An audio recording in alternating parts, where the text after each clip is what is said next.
Not bad. Got the best side.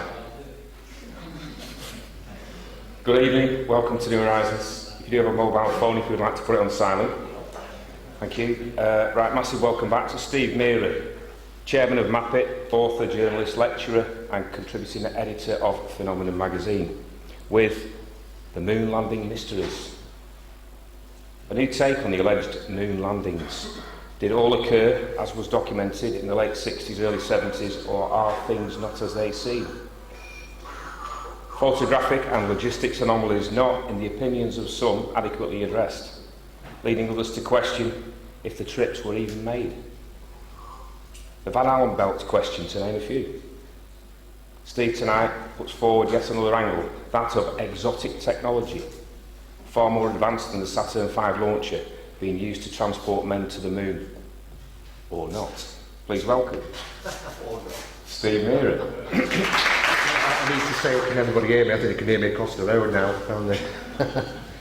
Okay, I'm going to talk about the moon landings tonight. And it is a little different because we've all seen the television shows and the debates and maybe other lecturers talking about the moon landings, and it's gone on for a long, long time. You can play you can see some evidence to support the fact that yes, they may have been to the moon, and there's certainly some evidence that might point towards that they may not have been to the moon. So you kind of get caught up in it all, 50. For me, I've looked at a number of conspiracies over the years. I've been involved in the subject for about 32 years now, and doing that, I kind of looked into things in an analytical approach. So when it came to the moon landings some years ago, when people, this has been going on. It was my dad first told me about suspicions about the moon when I was knee high, so this isn't a new thing. It's been going on for a long, long time, basically since the event took place, or didn't, should we say. I kind of looked at it from an analytical point. That basically means that I looked at it in reverse. I kind of looked at, okay, did they been to the moon? How did they get to the moon? Did they have the capabilities? What was involved? And then I started to realise why people have this idea that they never went. Is there, the bits and bobs of information that's out there that you kind of look at and go, well, if they wanted to pull off a hoax, it was very, very easy for them to do so. I'm going to show you some of the reasons why people believe there's a conspiracy behind the moon. And the decision's basically left with yourself. I kind of don't get too involved myself as in trying to find out personally, did they or didn't go. I kind of say, well, you kind of got to look at the evidence in a professional manner and make your own judgment, to be honest. I'm tonight going to present some of that information you may not have seen or you may not be aware of, which might lead you to make a difference of opinion. So we'll see how many people tonight leave thinking something was unusual about it. Okay, so we're going to talk about the moon landings, probably the biggest conspiracy ever, or the biggest disinformation program ever. Certainly what people believe. And were they fake? Did they fake their way to the moon? Okay, so we know that the NASA sent a number of Apollo missions to the moon. This is what's documented. And probably the most famous was the first Apollo mission in the Saturn V rocket, where they allegedly landed on the lunar surface.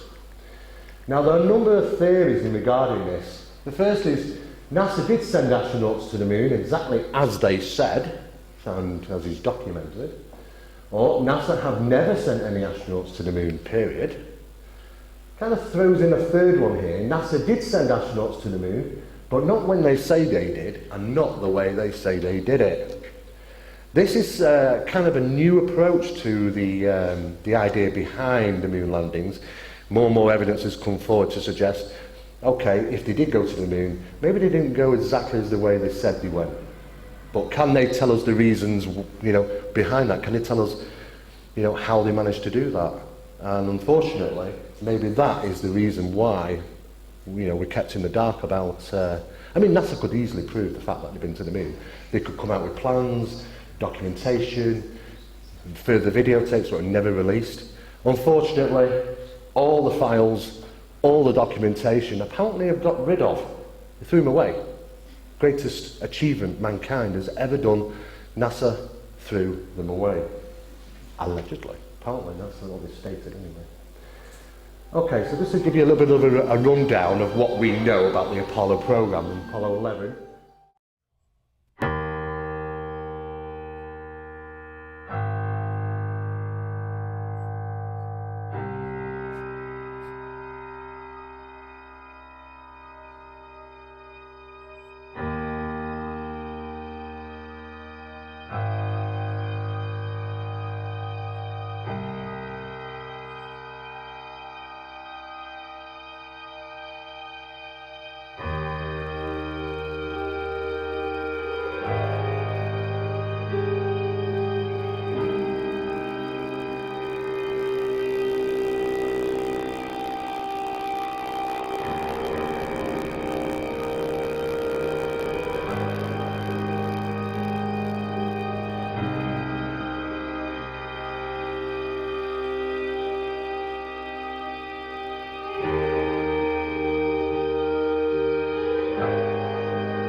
Okay, so you can see from that there's quite a number of conspiracies from all different angles.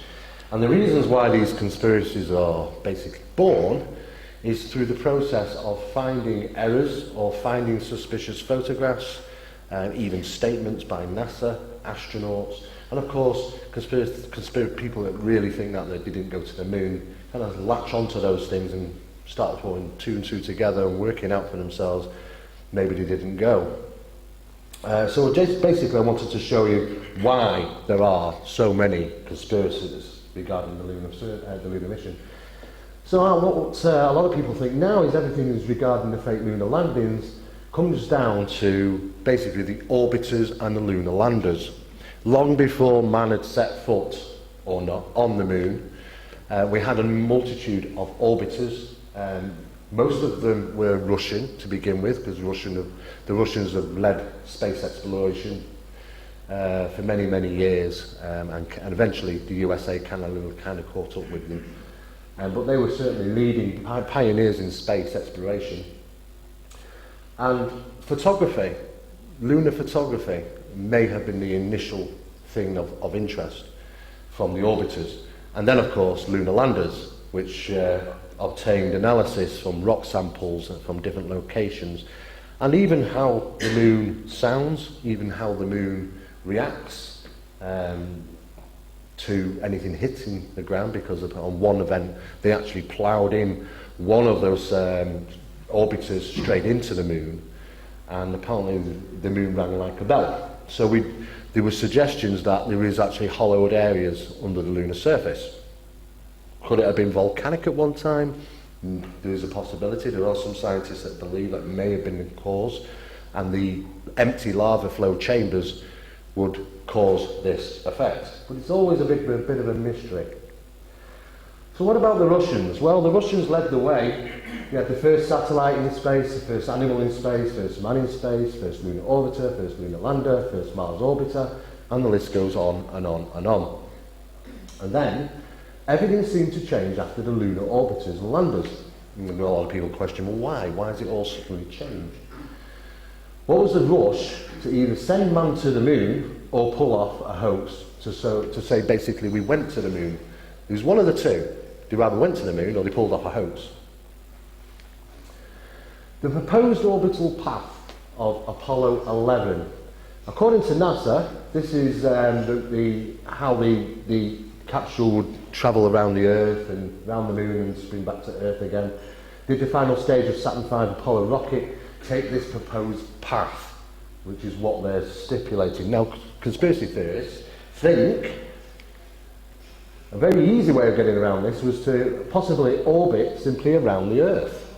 Now, if they did that for a duration of time, for the length of the mission, and considering it was a short mission, considering how far it was away, that they could have orbited the moon, the Earth for a certain length of time and then basically descended into Earth orbit, and pretty much none of us had ever been the wiser. It's very, very difficult to prove the facts if they had or hadn't, but it's interesting to point out that if they wanted to do that and wanted to orbit the Earth for the duration of the lunar mission, then of course we'd be none the wiser. The Apollo 11 capsule descent, which was also videoed, and there are videos out there of that, a live event apparently, of it coming down through the atmosphere as the Apollo, the actual capsule would burn up in Earth's atmosphere. The actual capsule came down, parachuted, and landed in the sea, ready to be picked up by passing the United States Navy. The Apollo 11 module, as you can see there, there's a plan of the Apollo 11 module. It was relatively small, not a lot to it. And you can see the first part of it, which is the actual capsule area. And of course, the rest of it would have just burnt up in Earth's atmosphere. And, as we say, the rest is history, as they say. So, we can see the newspapers of that time all around the world. Neil Armstrong's famous words, "One small step for man, one giant leap for mankind." And it hit national paper. Every single newspaper in the world covered this event. It was worldwide. And of course there's the 3 astronauts looking all very well and healthy and happy on board the Navy ship that picked them up. But what was interesting is that we've been a lot of talk about the Van Allen radiation belt. Now what is fact? This is actual fact, and it's been confirmed by Van Allen himself, that the worst time mankind could have ever done any space exploration to the moon, considering this is the first time astronauts have done anything, nobody has ever done it since, has left Earth's orbit, travelled out beyond, through the Van Allen radiation belt and beyond to the lunar surface. And not only that, but returned through the Van Allen radiation belt coming home. There's no escaping it. You can't get from Earth to the moon or from the moon to Earth without passing through the belt on 2 separate occasions. Van Allen himself stipulated, he actually gave these readings out. During the 1960s, as you can see there, the radiation belt was at its highest. In other words, that he believes that no man could have ever survived passing through the Van Allen radiation belt, considering the amount of radiation. And this falls into a little incident that took place not too long ago, which I'll tell you a little bit. Van Allen radiation belt lines around about that blue line, as we can see, and there's lunas from the moon to Earth and backwards and forwards. You're talking 221,567 miles, okay? But they've got to get through that belt, one way or another. And the belt is around about 25,000 miles. So, massive difference. So they would have definitely gone through the belt. Now, it's impossible for an astronaut not to have known this. Any astronaut that's been to the moon, and I'm sure you'll agree with me, all have to be relatively clever, have good memories, good eyesight, and know what they're doing. And they are trained rigorously in regarding space exploration, the process and procedures. So it's impossible, really, that you get an astronaut that's allegedly walked on the lunar surface who is completely unaware what the Van Allen radiation belt is. It's impossible. So they all should know that. Let's meet Alan Bean.